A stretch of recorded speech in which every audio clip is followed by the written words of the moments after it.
Thank you, darling. It's interesting how the truth can sometimes seem might malleable, depending upon your point of view. Like how those dime novels make you out to be something you're not? Jack, don't be starting trouble. No, he's right. They do tend to exaggerate. Did they exaggerate your part in taking down the Daltons? Well, I was there in the flesh, boy, so I saw what happened firsthand.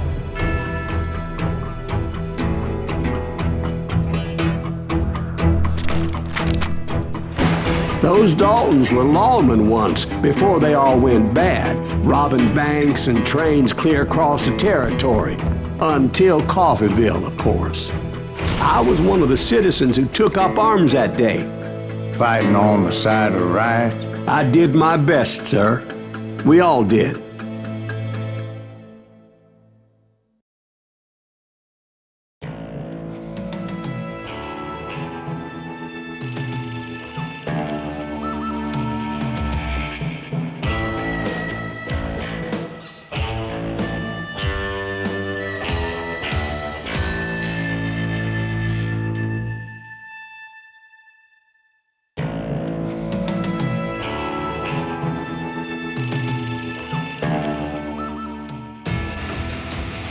It was early morning. One of my friends was a local gunsmith, and he handed out firearms to anybody who'd take one. You see, the Daltons got it in their heads to rob 2 banks at the same time. 2 banks on the same damn street. Story was Bob Dalton's girl was always riding him about how he had no ambition. "Oh, you're nobody next to Jesse James," she'd say. Finally, the bastard took his brothers to Coffeeville just to shut her up. Right. It's always the woman's fault.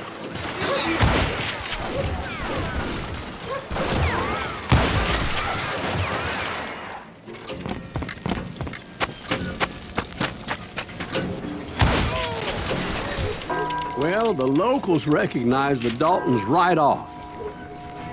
Before they could get away, half the town took up arms to defend their property.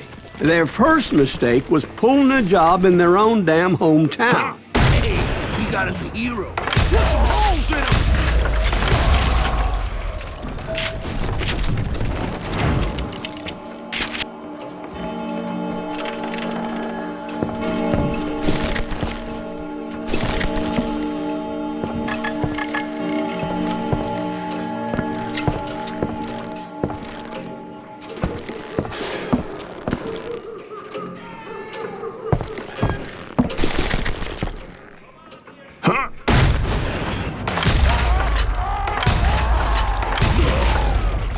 The brothers paid dearly for their stupidity, but everybody knows they had it coming. There's more to it than that.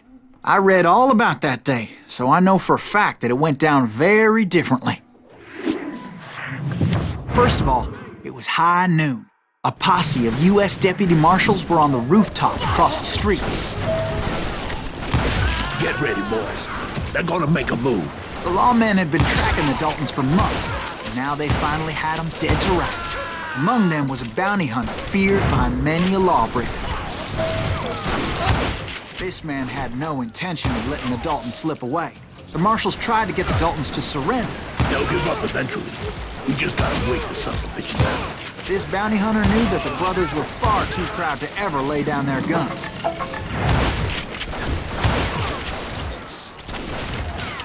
He went in there alone to confront those criminals. One of the marshals shouted, "Where are you going? Are you crazy?" Hey, where do you think you're going, dumbass? That rifle's mine. But he paid him no mind.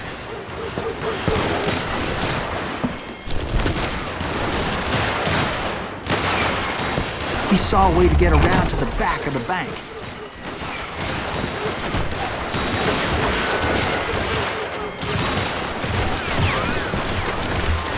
Then he figured out how to hit the Daltons from a direction they weren't expecting.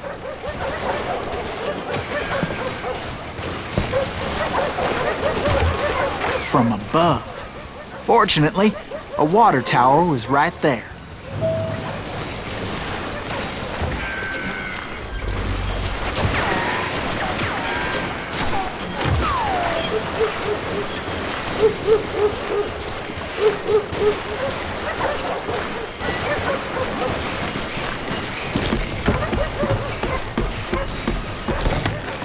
moment later, he was climbing up a steep ladder, laughing at danger as he did.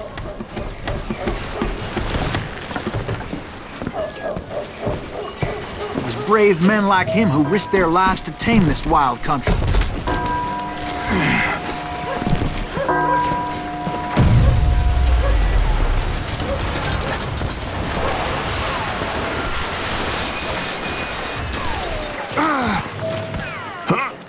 We've got company.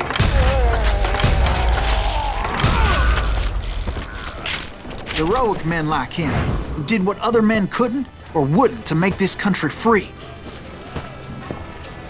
Like Jim Bowie and Davy Crockett, who died defending the Alamo. Is that Silas Greaves? Son of a bitch!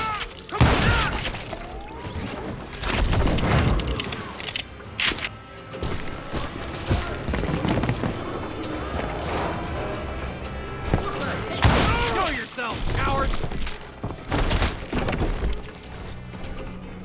You're a goner!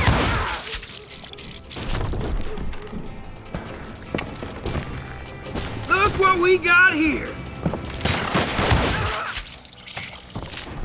You ain't stopping me! Had enough? This plant...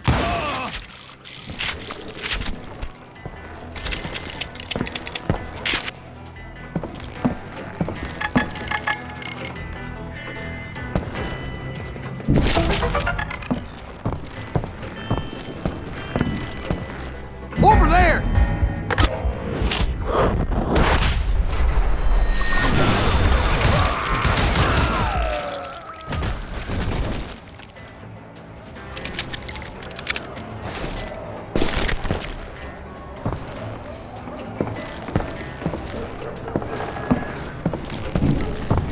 Huh? That's Silas Greaves! What the hell?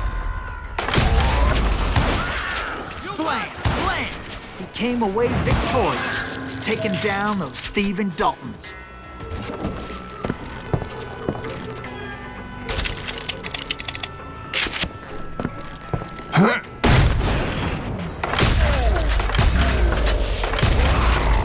His name was Silas Greaves, and when the dust finally settled, he was the last man standing.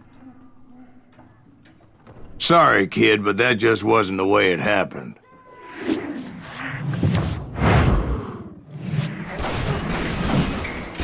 It was early evening, not high noon.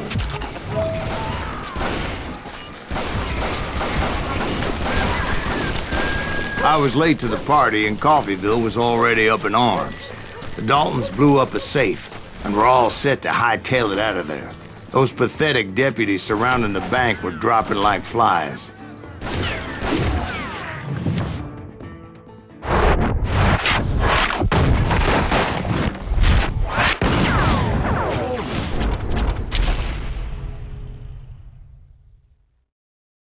I had been tracking those jokers for months, waiting for them to do something reckless.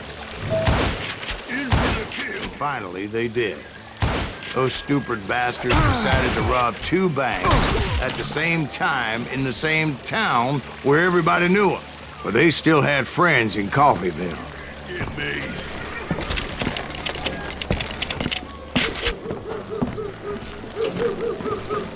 You're gonna need a cannon!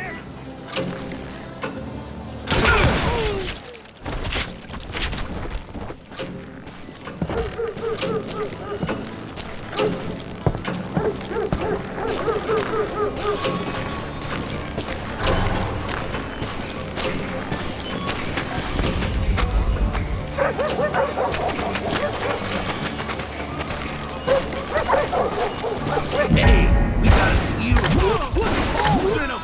And those friends came after me like a pack of wild dogs, tooth and nail. They were coming at me from all directions.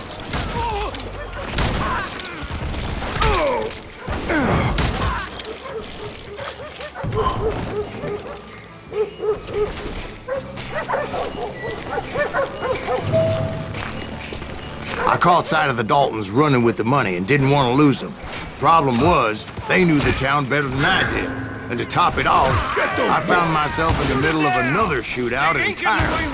Did the Daltons hole up in somebody's house? No, it was the Smiths, I believe. They were cousins of the Daltons. And they were shooting at the Browns, who were shooting at the Daltons. Which wasn't any surprise, because those two families have been feuding forever. And since the Joneses are related to the Browns, they shot at the Smiths, pissing off the Heimhoffers, whose daughter recently married a Smith. Well, bullets were flying every which way as all the old feuds in Kansas caught fire all at once. There was a hell of a lot of pissed off people in Coffeyville that day. But that's just the way life is sometimes. Shit happens.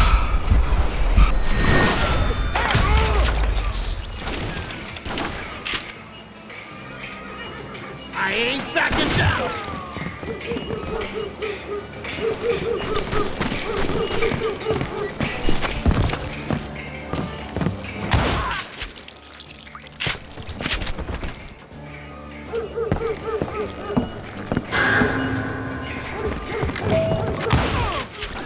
You won't get away with this! Wanna see?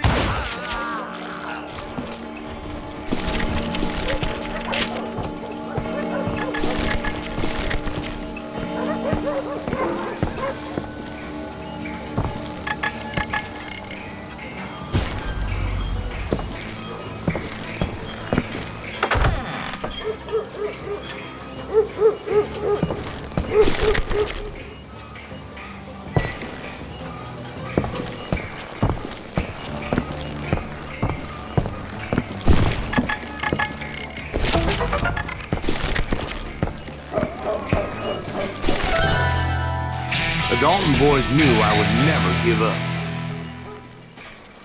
Those Daltons weren't the sharpest knives in the drawer, but they always stood together. They set a trap to slow me down and allow at least two of them to escape. The third brother stayed behind to plant me, just in case that trap of theirs didn't work.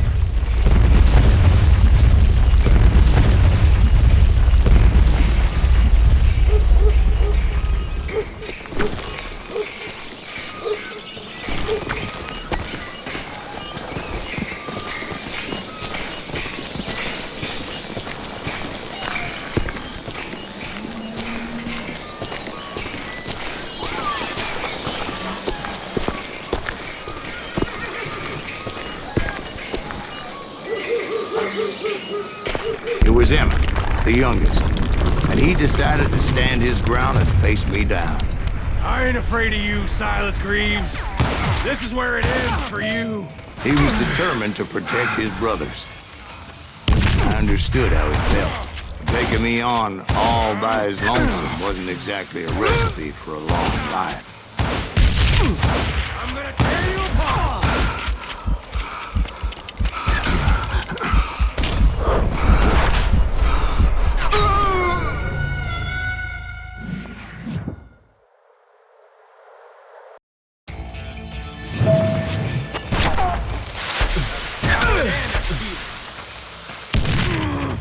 It's hog killing time.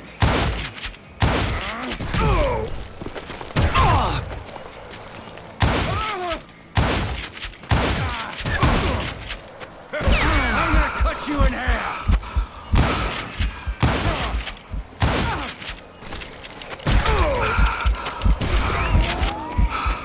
I'll blow your damn head clean off.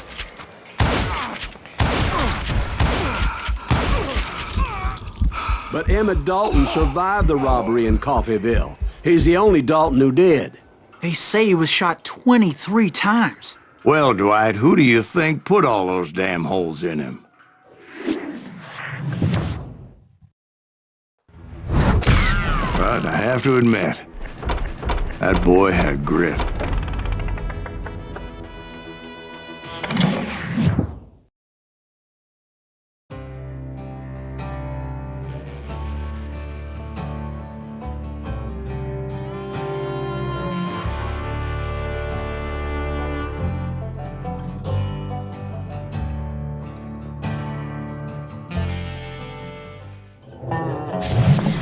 We'll get those suckers! It took me a couple of days to track the Daltons down. They can't get away with this!